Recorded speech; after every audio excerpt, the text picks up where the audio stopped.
Call the 5:30 meeting to order at 5:44. Are there any additions to the agenda?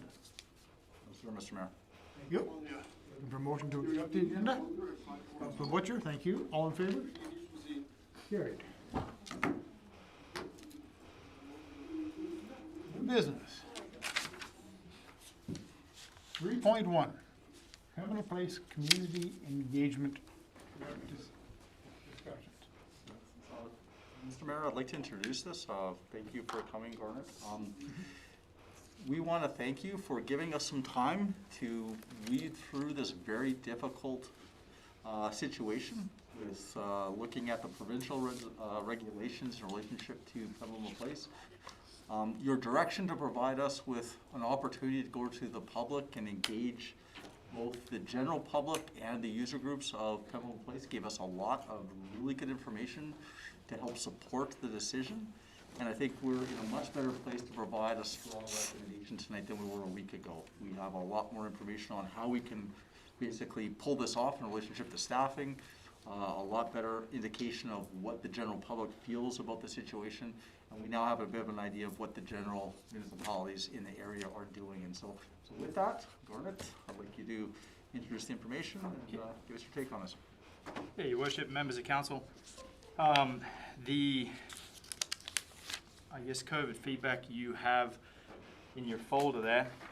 We added a feedback brief that somehow disappeared, and we don't know where it went, but we added it back in this afternoon at late notice. It was emailed to them before, so they got it. It was? Okay, so you're aware of that.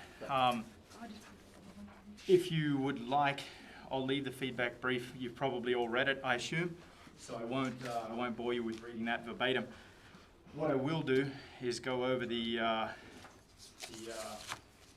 SurveyMonkey survey we put out. Now, the one in your folder had 146 responses. I pulled it late this afternoon with a total response of 161. So if you wouldn't mind, I'll read the more updated SurveyMonkey for you, and we'll get that out of the way. So, question one, how are you, your family connected to Pembina Place? 161 responses, town resident registering 52 at 32%, facility user registering 70 at 43%, and both with 61 responses registering at 38%. Moving on, how do you, your family currently use the facility? Check all that apply. So our top answer there being 103 responses at Sports Spectator. So these are the updated numbers. Adult sport coming in second at 93 at 58%, and minor sport being 71 at 44%. The others were obviously a lot of the gym. Generally speaking, we probably should have included that on the survey. I apologise to the Redwater Fitness Centre as well. What is your preference for COVID-19 restriction implementation? So this is a big one that we were waiting on the responses for. What we wound up with is the graph's pretty conclusive, but to get to the actual detail, 119 responses at 73% for the REP program, and 43 responses for 1/3 capacity is what we wound up with. The comments, as you'll see, were a little bit of a mixed bag. Some related to the questions in the survey, some not. And for the most part, you saw things from I do not support the segregation of our town citizens to the REP program as a pinnacle for discrimination and segregation, and then others saying we 100% support the REP program. So it looks like from the comments, generally speaking, the majority of them came from those who were opposed to the REP program, but the numbers showed differently. Outside of that, you saw the feedback brief with a number of responses from our user groups and some members of the public. What we did get is a couple after we had put in the feedback brief. So a couple we got, I won't mention names because I don't think they would appreciate it maybe, but one of which was against and the other two for. So if you'd like to see them, I have them here. I can pass them out after if you'd like. Outside of that, that is our feedback currently. I don't know if you want to take it from here, Yeah, Tim, or? if I may, Mr. Mayor, one of the things that we would really endeavor to do with the feedback was to make sure that we got a really good feel for the community on the whole. So the user groups that would use the facility, but also the general public, so that we can say that, you know what, we do care about what everybody's thinking out there, because this is such a difficult situation for people in relationship to a number of different issues. We're talking about human rights, we're talking about use of the facility, we're talking about the freedom of choice, and we have to have a complete respect for all of those views and all of those concerns from all of our citizens. But we wanted to make sure that we had a survey and results that were indicative of really, again, the community on the whole. What is the best for, again, the community on the whole, the relationship for the use of the facility? We feel that the exercise that you instructed us to go through really kind of amplifies and in a sense supports whatever decision that you make tonight. But we'll support the recommendation that we will now have for you, which is to implement the RAP program, because we feel it's not just the best thing in relationship to safety for the staff and the citizens, but it appears to be what the general public on the whole want. The one thing that I will state in a situation like this, it's not possible to make everybody happy. And we have to recognize that. We do as administration. We know that we're going to go through some very difficult situations with citizens, and we respect, again, everybody's opinion. But we feel, and I got to give Garnet and his team a lot of credit. They stepped up. They got the surveys done. They took a lot of heat in some cases in relationship to some of the discussions that happened over the last week. But I think we have a pretty good result for you to debate and discuss tonight. So I'll leave it now to your discussion. Thank you. Councilor Butcher. Well, like Tim, I think you took the words right out of your mouth, my mouth, this is a difficult decision for council. I think we've tried in our best efforts to get the surveys out to the community. They've had their say, and I think the best decision we will make will be as a council as a whole, and we'll never please everybody. But we are in a difficult situation, and it is, like Mayor Smith said last meeting, it is a public health issue, and that's part of our mandate. I'm looking for somebody to make a motion so we can discuss this. Oh. Councilor Olson. Thank you, Your Worship. I'd like to make the motion that after careful consideration and viewing the feedback from user groups and residents of Redwater and surrounding areas, administration recommends that council direct Pembina Place to join the restriction exemption program, and this will allow for full capacity and unrestricted usage, while also allowing adult leagues curling parents to join their children on the ice during programs as such. And the program will require proof of vaccine to enter the facility. Thank you. Discussion? Councilor Dorsch. Last week when we were looking at this, we had three possible choices, and one of them was closure, which wasn't really good to anyone.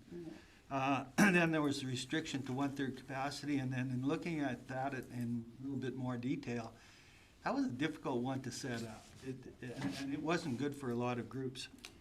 The restriction exemption program, which is the one that appears to be the one most liked by our group members who had participated in the questionnaire, that appears to be the one that is the best for our scenario right now. I personally have a grandson who has been in Fort Saskatchewan, and they are using this program, and it works really well. And it's really easy to control because they have single entrance, and they have a person controlling entry, and it works okay. And as soon as people realize what's going on there, they haven't had any concerns since they started. The council's suggestion to have public engagement in order to help make a choice was a good one. Thank you. And thanks to Garnet for making this happen. That was difficult, and it was such a tight timeline. And the other thing is that we're getting behind with our hockey groups. They, there are places that are a month or a month plus ahead of us, and minor hockey parents are getting kind of paranoid about this right now. I think it's something that we have to concern ourselves with. Thank you. Deputy Mayor Williams. I do want to say you did an excellent job, and you put it out there to our community. So as of now, we've only done what we can do. One thing I want to say is thank you for the clarification, because I had a really hard time with this because of the feedback I was getting. People were confused as to what that 1/3 capacity meant. So if you've got a family of 6, for them that meant that our family of 4 even. That meant that the parents could go and the child that's in hockey, but the other 2 had to stay home. So a lot of people didn't quite understand that. So if this is what they want, then we have to respect that. So a lot of debate and good debate, and now we're making an informed decision. That's what we need to do. Thank you. Yes, Councilor Butcher. Through administration to Garnet, do you have enough staff to implement this? Yeah, so I think we can achieve anything really at the end of the day with proper planning. Do I think we will need extra staff? I don't think so. At this moment anyway, for the most part, especially during business hours, we're going to be fine. Weekends when we've got some hockey going, tournaments will be our biggest stress. But, if the boss okays a few things, a little bit of time here and there, we might, we should be able to pull it off. So. Thank you. Councilor I Williams. just have one more question. So with that being said, so that means that with full capacity, we can go back to having our full tournaments that we've had in the past. Correct. What does that 1/3 capacity mean though? Does that mean the whole Pembina or just the arena side? If we were to do the 1/3 capacity, Or no, so I'm saying full capacity, or like, full capacity, we're back to normal. okay, so it doesn't matter, so that's for the whole facility? Yeah, absolutely. Yeah, cultural So center included. weddings on the one side has whatever they can have for weddings, and Exactly. I know this summer people had to cut back on their. Yeah, as per the guidelines though. So if it's a wedding, it'll be as per the guidelines. If I remember correctly, it's 50 at the moment. I'm trying to think off the top of my head, but Oh, sorry, so then this is just for recreation. See, I'm still confused. by all yeah, this. it's tough. There's so many gray areas in there. Sorry. If I may, through you, Mr. Mayor, we are still trying to figure everything out. Every day, there's new information that's coming out.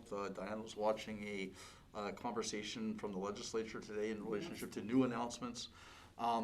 All I can say is that we will be on top of everything, and we will try to provide a strong communication piece. I've instructed the group to develop something in a written form that's simple, not written the way the province is writing it. And we'll come up with basically the rules around engagement. For the recreation facility, though, it has to be said that though we're at full capacity, it doesn't mean that there aren't restrictions within the facility still. Correct. You still have to be masked, there still has to be a respect of social distancing, I believe. Yep. So though we're at full capacity, there still has to be some room between people, and so it's still gonna be a challenge for the staff. But again, we're still trying to figure out all the rules ourselves, but we're starting to get a pretty good handle on it. We will provide a strong clarification within the week. Okay, because people were thinking that because they're vaccinated, that means with this REP program, they can go to the arena and don't have to wear their mask. The unvaccinated. That's not accurate. No, they still have to wear their mask and social distance. Unless they're eating or drinking. Correct. Yeah.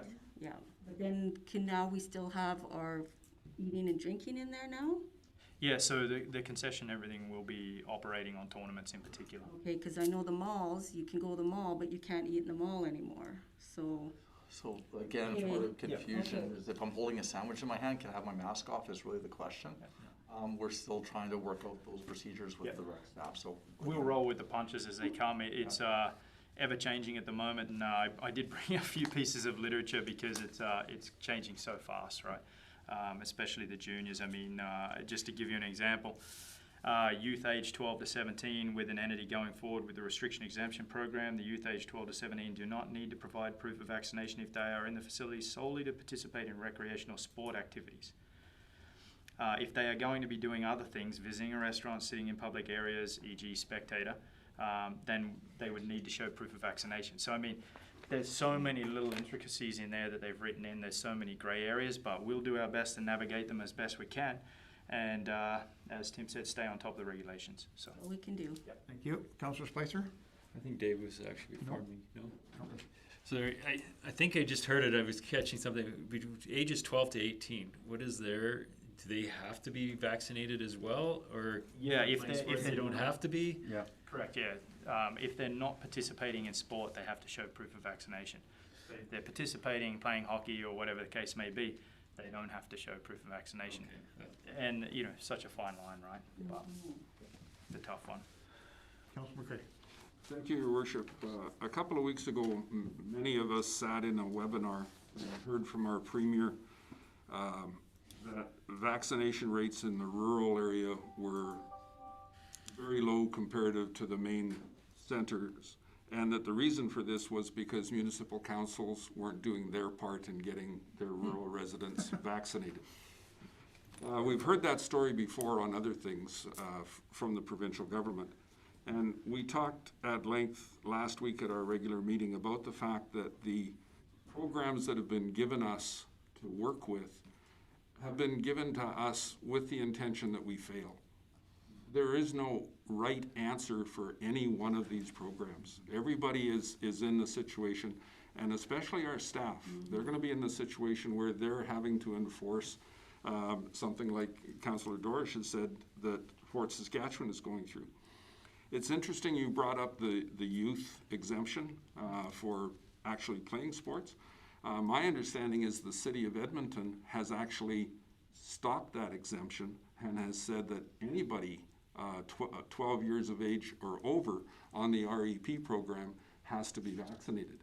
The city of Calgary has gone ahead and said, we're going to institute a bylaw for our entire community that institutes the REP program. So you're going to have all of these pockets of who's doing what and why. And it's not fair to any of the municipalities to have this saddle on us. Our provincial government should have stepped forward at the very beginning and said, this is what's going to happen, and it's going to happen across the province, and supported everybody in the province like we have done here. And I can't compliment Community Services enough for taking that initiative, stepping forward, getting us the information. We knew that minor hockey was starting yesterday, so we had to make a decision last week. We did something that would get some folks through the door, with the caveat that we wanted to get this information back so we could look at it. And thank you very much for giving us information we could look at. You did a great job. Thank you. Councilor Spicer. I agree with Dave, and I think the province has basically painted us into a corner. Whether we agree with this or not, we're painted into a corner and forced to go with this program. That's all I gotta say. We don't have a choice in this. We've done that for over 2 years now. Exactly. And they wanted this one, so they painted it so you had to do it. But they gave you a choice. Well, unfortunately, they let everything go so long that they didn't know what they wanted. They knew they had to do something. And that's where we're at now. Your Worship, just to add fuel to this fire, we've got 198 schools in the province that are running at a 10% absentee rate today. So that's an awful lot of kids that aren't in school because they haven't stepped forward and instituted a provincial-wide school program. They've left that up to each and every school division to come up with their own answers to this. And I'm not going to get into the number of people that have died or in hospital or the ICU problem and our nursing shortages, because today I understand that the assistance that was offered by Newfoundland and Labrador to send health people to us has been put off by the province as not being required. Does that surprise you? No, I just said I'm infuriated by it, that's all. Going back, continuing, we're beating this up quite a bit, but continuing on with those lines, we have 155 schools that are under lockdown right now that are working from home. And they're not doing anything with the kids. They're not imposing masks or anything.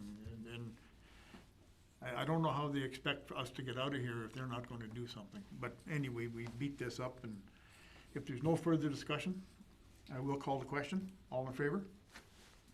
Carried. Thank you. Looking for a motion to adjourn. Thank you. All in favor? I guess we don't have to do that.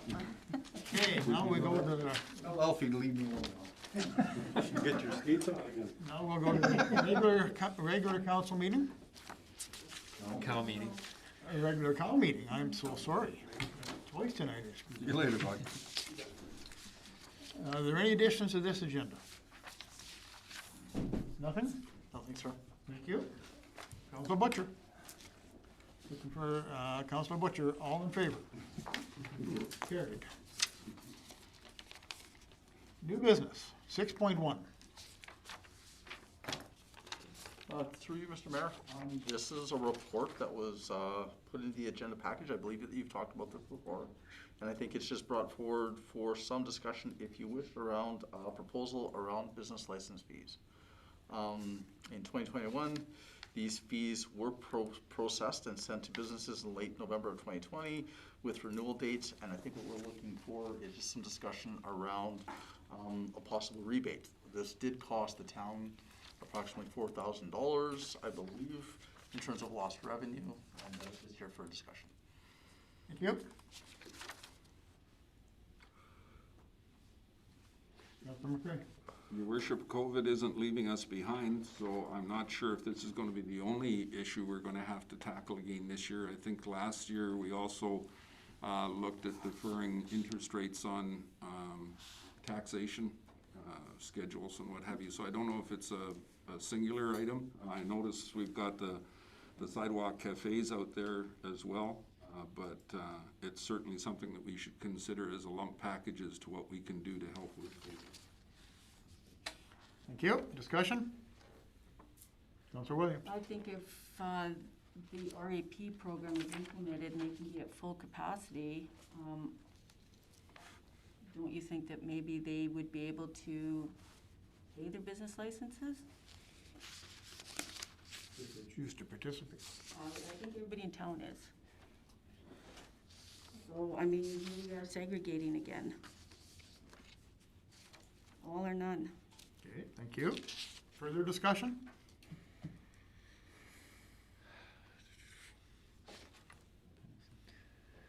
Councilor Spicer. I'm thinking we're starting to settle in, and we need to start looking at going back to some of these things being back to normal to an extent. To the people that are gonna have the outdoor patios, it's new restaurants coming in. If they're opening, they realize what's going on. We were helping the businesses that were already here to cope with being closed and everything. Anybody opening now should have built this into their business plan. For me, I think we should go back to regular fees and that, maybe slightly reduced or something, but for the most part start moving back towards full fees. Councilor Olson. Thank you, your worship. As far as business licenses, I figure they can go back. Now with the outdoor patios, do we want to make this permanent or not? Because I mean, there has been a few municipalities that I've talked to or in conversation with other councillors from those where they've made it a permanent thing that they weren't paying, in this case, our $300 application fee for an outdoor patio for their restaurants. So, I mean, that's something we can look at later. Thank you. Councilor Dorsch. Outdoor patios aren't gonna be very functional in about a month. No, but I mean, So, you know, like, for next year. yeah, possibly for next year. Right now, the businesses themselves, I think, are still in jeopardy. They're just barely hanging on. And it's not just because of the people being in the facilities.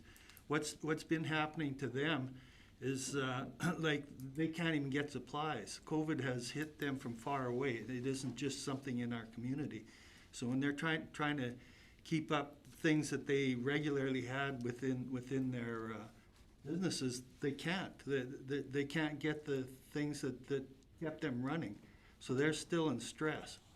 So whatever we could do to assist them right now, I think would be beneficial, at least for the time period. Thank you. Councilor Williams. Are we talking about business license or are we talking about the patios? Because that's two different issues on the agenda. Business license. Okay. So with the, okay, that's all I want to ask. Okay, Councilor Spicer. I just a question about the applications for they don't have to renew them every year to have. That's coming up next. No. You mean, are you talking business license or patio? Well, business license, we have to, but patio is being thrown in here, so. No, it's the next one up. Okay. Well, it's actually on the same agenda item, Your Worship. Is it? That's why I'm, Different RFDs, all right? The patios, if I'm not mistaken, have to be reapplied every year. We will follow up. It's just, again, it's a committee of the whole meeting, so no decisions being made. We'll follow up and clarify that for you. If they don't have to do it every year, then, we don't, it's a one-time fee.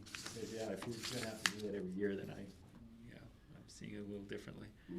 I was under the assumption it was a one-time. You know, I don't know. I guess I'm going along the lines of Councilor Dorsch, are the businesses out of the woods yet? I mean, that would be my concern. I mean, and I honestly don't know. I don't know. I know that, I don't believe, for the most part, the town is as busy as it has been. So I don't know how successful businesses are being. It's, sorry, Your Worship, but it's hard to say too, because somebody like IGA really hasn't, I wouldn't think he has lost any really business. I think they picked up. Yeah, well, exactly, you know, because being local and everything, it's, the harder ones are the restaurants and that, where they were, you know, Gas stations. yeah, because people are open traveling. one day and close the next, and, yeah, and then, exactly, gas stations, cause Nobody nobody's going traveling. anywhere. You know, And I'm not, I've had gas in my tank so long, I have to switch it out. I'm not 100% sure that we're out of the woods with this yet, but, anyway, further discussion? Well, If I could, Mr. Mayor, just one comment. Diane and her team are working furiously at developing this, the 2022 budget.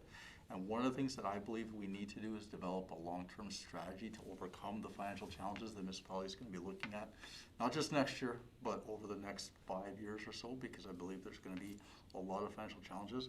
I would appreciate to maybe give us some time, though I know this is something that we need to talk about, so that we can look at kind of the greater picture, and maybe come up with a strong financial recommendation that could support business, but also look at the bigger picture. I'm a little uncomfortable. I'm new to this game here right now, at looking at certain things in isolation without seeing the whole picture just at this time. So I do believe we have to have a very, very verbose financial strategy to overcome a lot of challenges, and I think maybe this is a bit premature to maybe kind of make a decision about or give us direction about right now. Okay. The only comment, one of the comments I'd like to make on this is about the patios. You know, we still have, you know, one that's in operation. And the other one we have on Main Street that's fenced off and nothing there. Can we ask them if he's gonna be open, and if he's not, get that crap off the road and clean up the highway again downtown? You know, there's no reason for them to be, you know, blocking up the street if they're not gonna use it. Your Worship, I will take care on that one. Thank you. Thanks, Lois. Okay. And we've gone to 6.2, Sturgeon Regional Assessment Review Board. And we talked about this a little while ago. I guess the last meeting.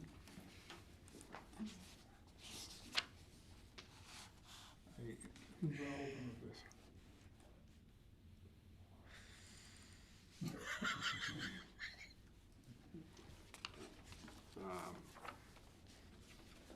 I'm now thinking that perhaps you were asking administration which one from there might jump in first, but I can do that if you like. I just have one big question, and I'm hoping they can answer it during the information package.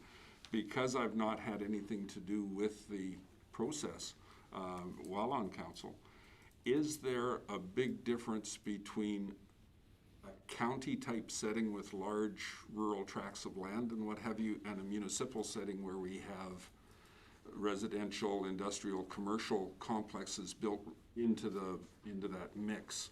So I'm just looking for an answer on the tiering of that. Through you, Mr. Mayor, there certainly is a difference.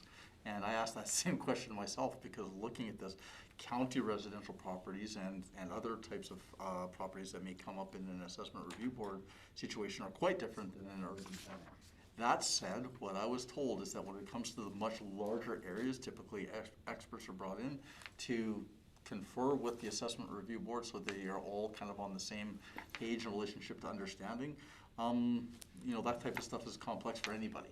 So I've been assured that that won't be a problem, and that this is a typical situation for many types of regional assessment review boards, and that the people that are on the board would be well versed, well educated, and well consulted to be able to make those decisions. Thank you. Councillor Olson? Thank you, Your Worship, through this administration. What are the other municipalities doing within the region? Have you heard from the other CAOs if they're going to go with this, or? Through you, Mr. Mayor, within this region, the CAOs are very on board with it. They think it's a good idea. It's a good show of cooperation. These don't come up very often as well. We don't see a lot of this. So it's not like it's an onerous task. It's really, in a sense, streamlining the process so we can maybe save some money and not put so many resources towards these types of boards individually. And there are cases within the whole capital region, Leduc, and again, obviously the capital region, where they do this exact same type of system, and it's actually worked very well. Councillor Doris, do you want to speak to how Krask operates? In what fashion? Well, compared to that. That's what they're doing. They want to either have that or Krask. Yeah.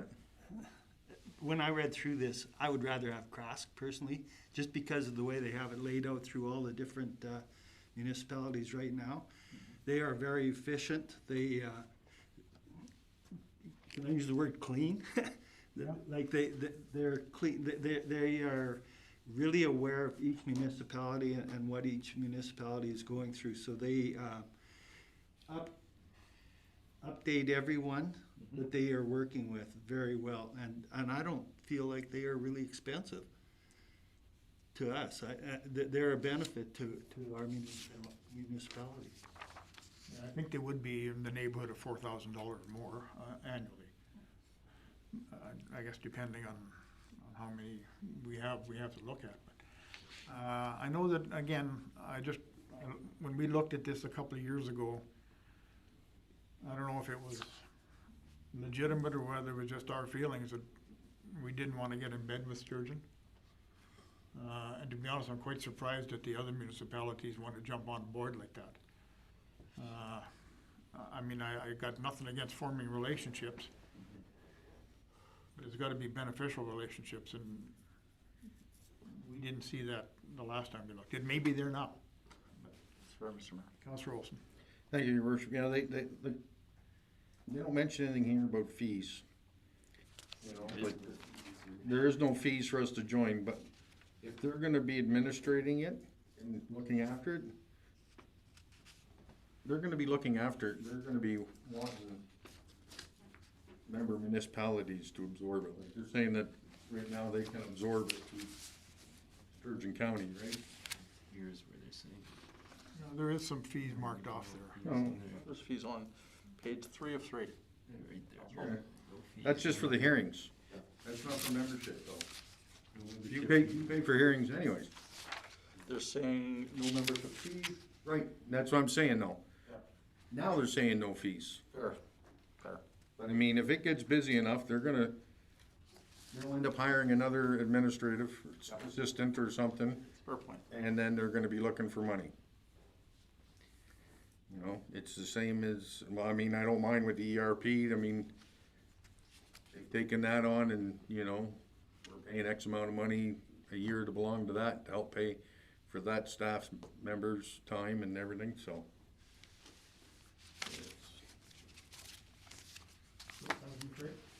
Yes, Your Worship, just to tag on to what Councillor Olson was saying there, when we started up SREMP, there was no administrative fee associated with it, and then all of a sudden, partway through, it became an issue, and there was a cost attributed to the administration of the program that they were looking after on our behalves, which is, like you say, understandable. I mean, you can't expect them to do something for nothing. I'm wondering if we did go ahead with something like this, would this necessitate any sort of an amendment to our ICF?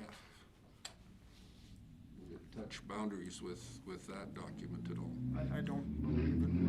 Mr. Mayor, I don't believe so. This will be out of scope of anything in relationship to ICF, for sure. Yeah? Yeah. Good, thank you. Because I don't want to go down that road right now. No, it wouldn't have anything to do with that. You might want to touch base with Krask and see if we're committed to them for any length of time. I'll do that. You know, I don't know, we have an annual contract with them, do you know, Dan? We have a contract. But I don't know. I don't know what the time What's the commitment length, though? We'll look into it, Mr. Mayor. The fee schedule.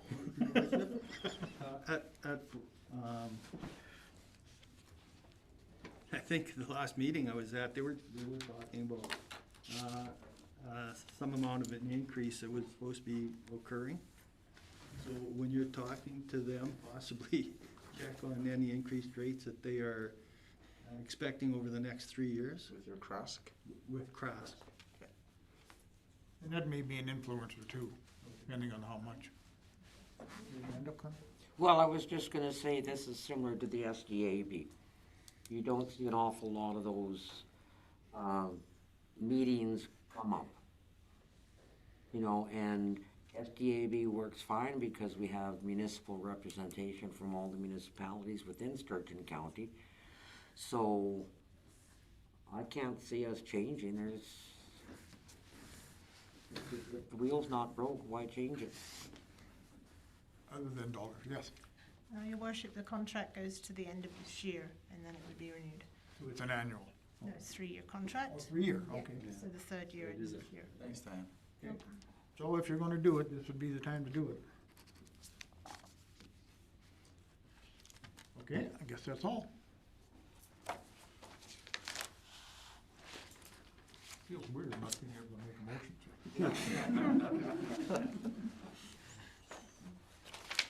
So is there a flair or flavor to go to the Sturgeon one, or to stick with Krask?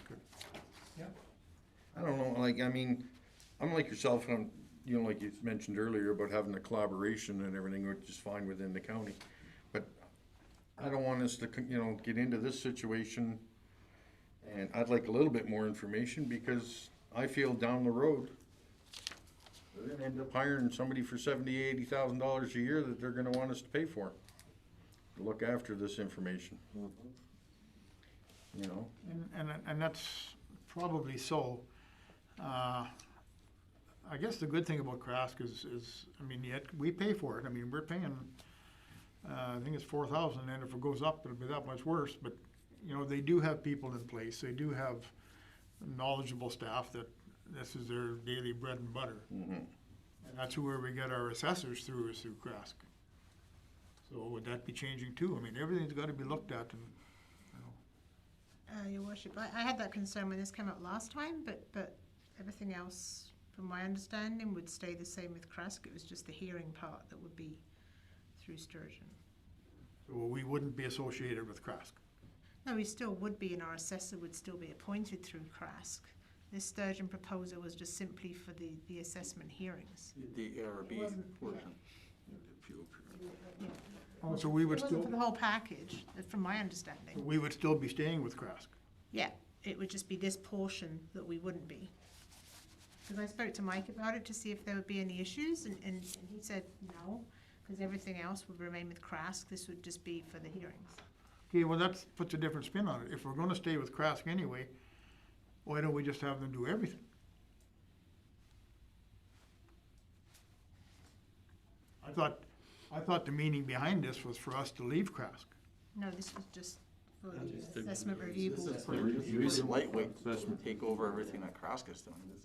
This is just simply appointing an ARB under a regional operation that you have to table a board to review an assessment challenge. And we do that through Krask. You do that through Krask.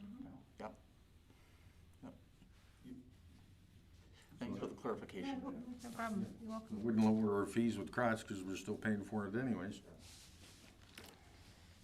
Well, if anything, it might be increasing our fees, You know, because we'd end up paying for, if we had any come. Well, they're saying under Krask it's about $13.50 to do it, and then under Sturgeon it'd be about $500 to do that same assessment.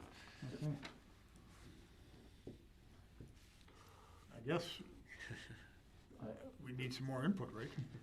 This is just for discussion, we probably need some more time to analyze it. The one Yeah. thing that I think is, fairly valid that council did bring up is that sure, it's $13.50 for cross. Now we know that's a cost, that's a known.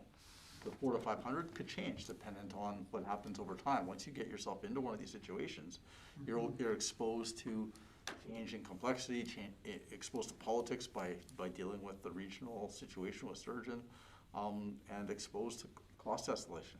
So at least with Kraski, you know what you're getting. That's the only thing that I would think of at this time. Okay, and the reason I was so confused on this is the last time, a few years back, they wanted us to leave Krask and join them. That's what this was about. Okay.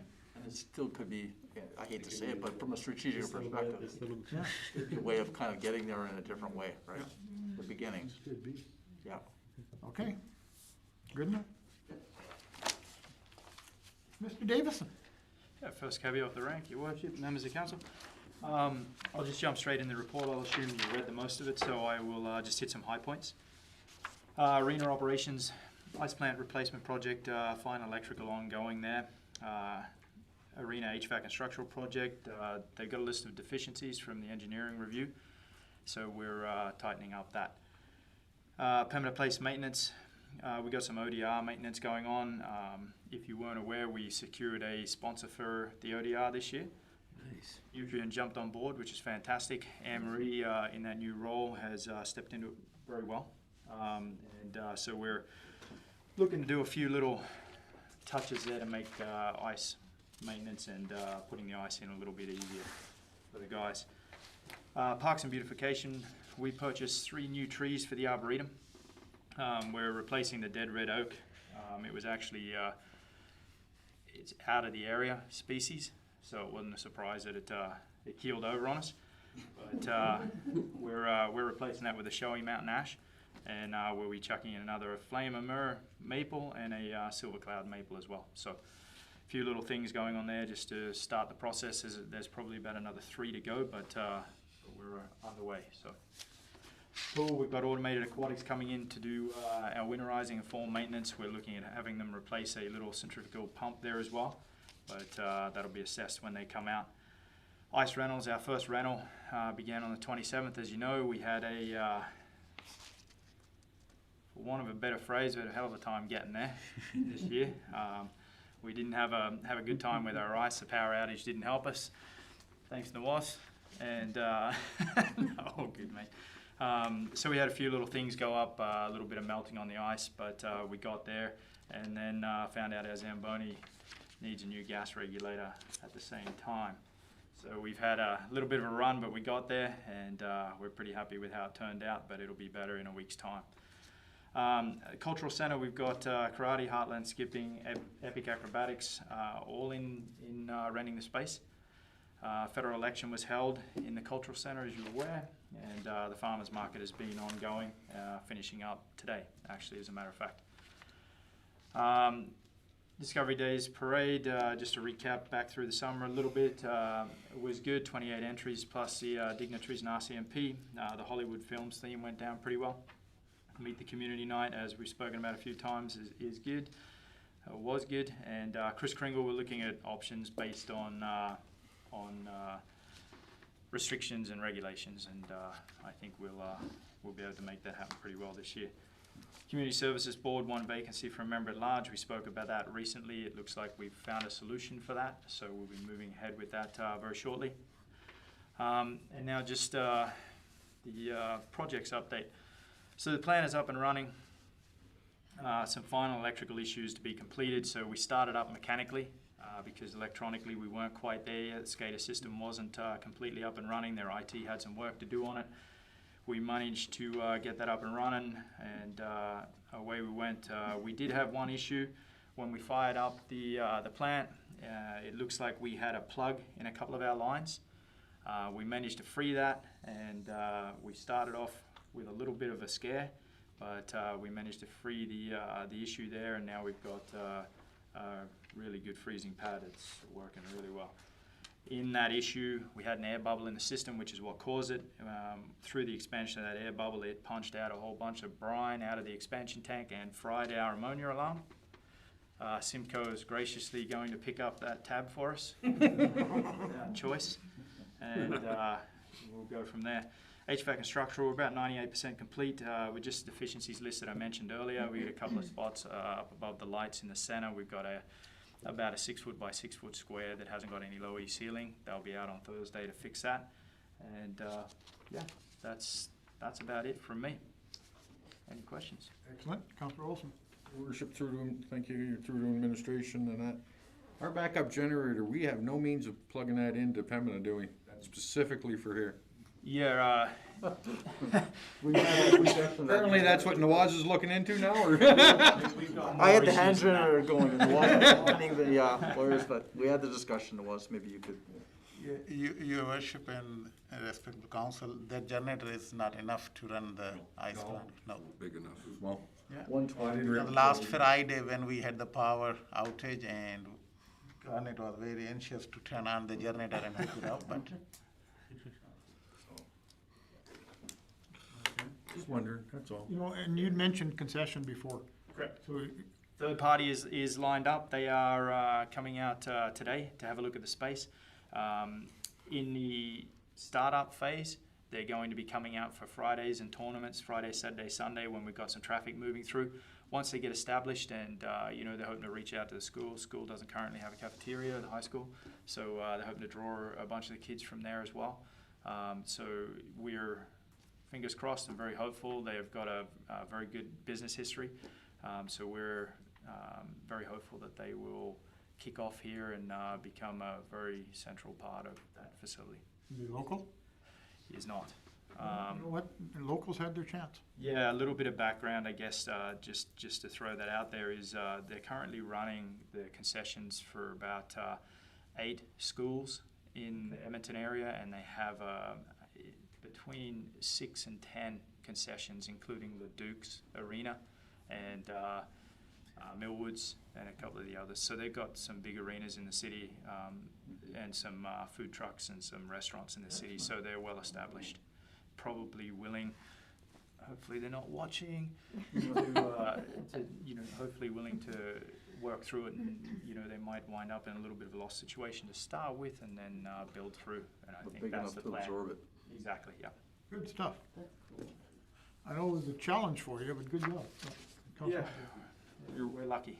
Your worship, through to Garnet, just a couple of things. Chris Kringle, there was huge success last year with that parade. Yep. If that can be built into the package at all, that was a lot of fun. And We I'm will sure- certainly look at it, that's for sure. It was a hit, and generally speaking, Christmas parades are pretty heavy in most areas. So, we'll definitely be revisiting that for sure. Okay. And just the other thing, your worship, was I was at a location the other night that reminded me an awful lot of hockey days, where it's the intermission and there's that group that has to rush out and have a cigarette before they come back in for the next period and what have you. And the facility I was at was using a wristband. Yeah. So once they were identified as having a vaccination and everything else for that day, they had a date right on it and they slapped the wristband on. So when the people had to go out for their cigarette or whatever it was they were doing in their car, when they came back in, they didn't have to spend all that time going through that same process versus the person who was just coming in for that moment. Sort of Yeah, thing. absolutely. We're That helps trying some. to build that plan at the moment, Yeah. and looking at every option we can. I mean, some places have got QR codes and they've got all sorts of things going on, but we want to make it easy and simple for our users, and to do that, we need to make it really simple. And an armband's a good example of that. So I know we use them at the pool, Yeah. which is why this struck me as so interesting at the facility, because it was colorful for that day. yeah, absolutely, Yeah. So, just an idea. for sure. Yeah. Thank you. Corporate services. Your worship, tax processes have all always been completed, barring the last 5% penalty to go on November 1st. We had no assessment appeals this year. Our public auction is set for November 16th. Just go over some other highlights for you here. Of course, the office is back to appointment only, which seems to be working well with customers for the most part. So it gives us the time to do extra screening protocols to keep everyone safe. We're still encouraging online options where we can, or using the Dropbox as well outside. Of course, currently recruiting again for since Anne-Marie went to bigger and better things at Penguin Place. She's having a lot of fun there. The scowl. So really pleased for her in her new position, but now we have a position to fill, a hard position to fill, because she was a very good member of our team. So we're wrapping up the second interviews for that tomorrow, so hopefully at a point to offer a job to somebody for that position. So still continual staff training with lots of new staff. Of course, Ryan's just had his little baby, so that was some happy news for the team and everyone for the year. We had finally our psychological harassment and bullying in the workplace workshop. That's been on the agenda for a while and postponed a lot of times because of COVID. It was attended by the majority of staff, and there was some very, very positive feedback from staff. They really enjoyed the session. I thought it was fantastic, and yeah, I had lots of feedback, so it was really good. So thank you, Mayor Smith, for recommending contacting that company. Appreciate it. The garbage RFP, of course, did get wrapped up. We were going to bring forward recommendations. However, we're going to review the utilities rates bylaw as part of our budget process and come back and roll it all in with that with council as part of those discussions. The rates were very positive. So what we've done in the meantime is extend the current contract with GFL to the end of this year so that we can have those discussions when we go through the budget. And that's the main things. And of course we're working on the budget right now, and the financials are attached there. There's nothing too new and exciting in those. There's nothing out of the ordinary. If there's any questions, let me know. Thank you. Councillor Olson? Thank you, Your Worship, through to Diane. The alternate sort, or the alternate means of paying taxes and everything that you Pay implement? simply. Yeah. Did that go over well? Yeah, quite a few Okay. people have utilised that where they can pay it on their credit card. They do it for their utilities as well. So there has been some usage of that since we put that in Okay. place. Yeah. Well, I was just wondering, and I mean, it was pushed through the social media and everything to utilize that program, right? Yeah. So, Yeah, we've had quite a bit of take up on that, so that's very positive. well, that's good. Thank you. Further discussion? Councillor McCray? Just a quick question through to Diane. As you know, I always look at the bank balances when you submit your report. Did I get one in the wrong place again? My only question was, it's really hard to compare it to this time last year because there was the loan that had come in at the same time as last year's thing. But the 31-day notice account is about 500,000 less than it was this time last year. Is that normal? Are we okay with money, I guess, is what I'm asking. Okay, because we haven't moved, because the taxes have just been wrapping up. We haven't transferred the money out of the checking account back into those accounts yet, so they'll get bumped up here right away. Good, thank you. Excellent. Thank you for that. Public Works. Thank you, Your Worship. So I will go a few of the highlights of my report, and mostly are the projects which we are working in the last couple of months. So I start with the Rosa Terra project. As you saw the detail that the developer reached out through the legal counsel that they want to take the security which we have in the account to utilize against this security, and the Brownlee already sent out the letter that they said, no, when you go in the default, there's no option to take that security. And I haven't heard back anything. So it's pretty quiet in the last 2 months. I don't know, because it looks like now weather is changing, so I don't think the project will be going this year. On the 90-acre industrial parcel, so we all done with the area structure plan and all good. So now they have to make the planning on the permitting and the design process. The storm sewer project, as you all know that we started this project in the beginning of July. By mid-August, all the sewer lines, the pipes were in the ground in the school area, and the sod was put on the field. So when the school opened, everything was normal in the school ground. And last couple of weeks, they finished the gravel area, the paving, and everything is done. Only the minor stuff is to be done this week. Next week, we are doing the construction inspection to finalize the project. And there was the option to look into the paving on the parking lot on the south of the Pembina, but the rates we got is way expensive, so we decided. We have some saving on the project, but the expense was too much, so we will review next year. So under this storm sewer project, the street is paved and probably, I don't know, have you guys seen, but it's all, traffic is open. It looks good, yeah. They were out there today raking for grass. They were laying sod tonight when I came by. Oh, really? Yeah, they are just finishing up the landscaping portion around the cul-de-sac and the swimming pool area, and then they finish other areas. But yeah, next week we have the construction inspection and we'll be done on this project, yeah. So that's the good project we finished. And the next project, which we started at the beginning of September, was the gas project to take over the Thorell County. And I'm honored to say today that 5 kilometers of gas line we finished today, all pipe in the ground. Everything is done.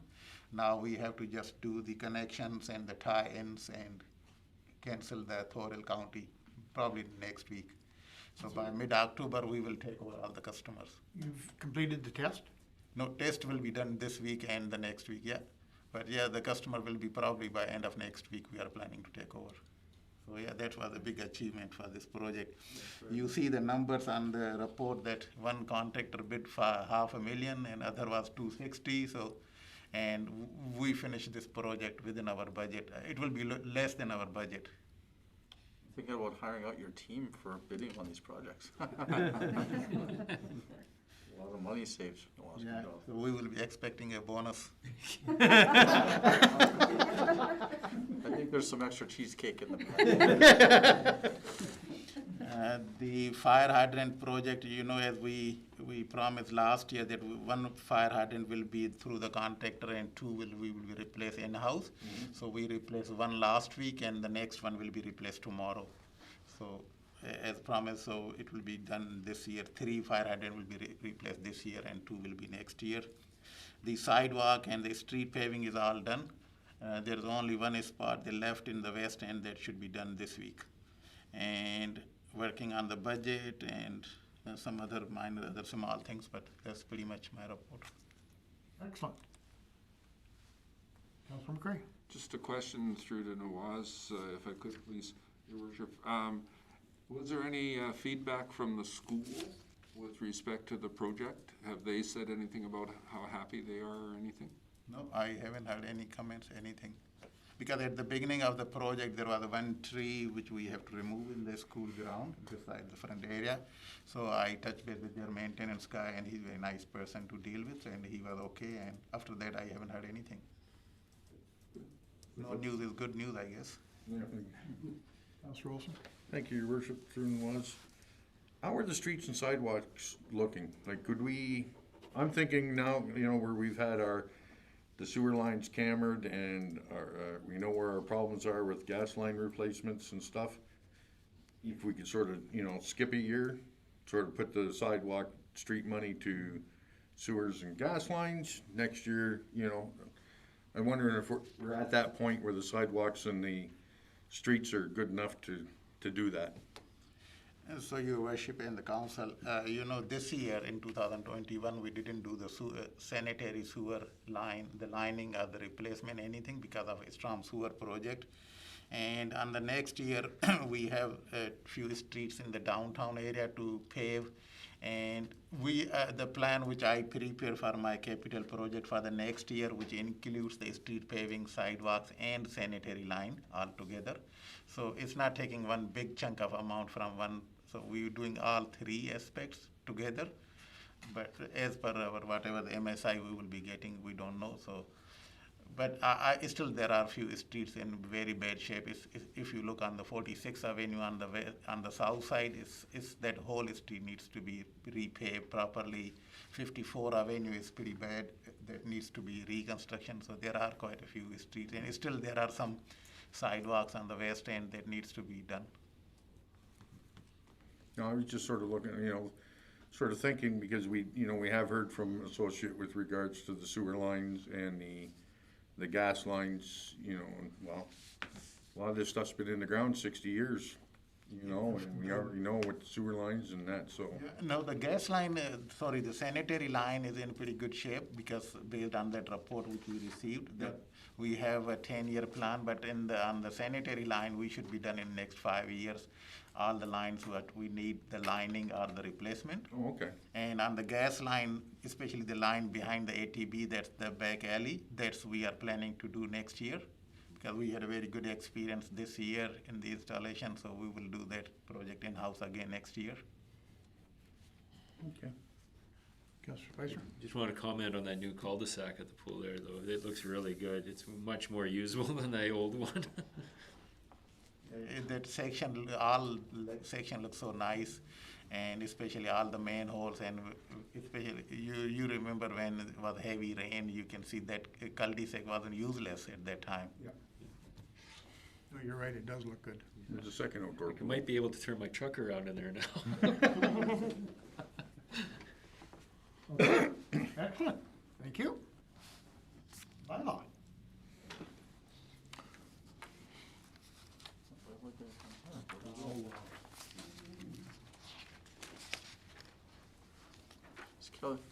Kelly was supposed to be. Do you want to Well, Mr. Mayor, review, or I can? you can go for it. Okay. So, Your Worship, the bylaw report is prepared by our bylaw services, and it provides some of the information, especially the council and the community, that how much time he spends and how much complaints and the concerns he receives. It's a pretty good. It states that public complaints were 5, bylaw complaints 17, enforcement action was 2, and there were 20 compliances. And on the dog control was 6 complaints, and enforcement action was 1, and compliance was 6. But overall, he's doing an excellent job. In last couple months, I worked with him very closely, and there are so many concerns, especially some of the residents. They are very rude, and their behavior is very rude against bylaw officer, but he's doing an excellent job. He's always said he's got the toughest job in town. One I wouldn't want. Yes, Councilor Butcher? Through to Nuwaz, if you could tell Kelly, I know he's had a very difficult time with some of the residents in our area. And, what? Quit yelling at him then. Well, if you quit running his diesel and all that stuff, but Yeah. I know what a tough job it is, and tell him we appreciate him. I would, yeah. Yeah, thank you. Looking for a motion to go in closed session. Councilor Spicer? All in favor?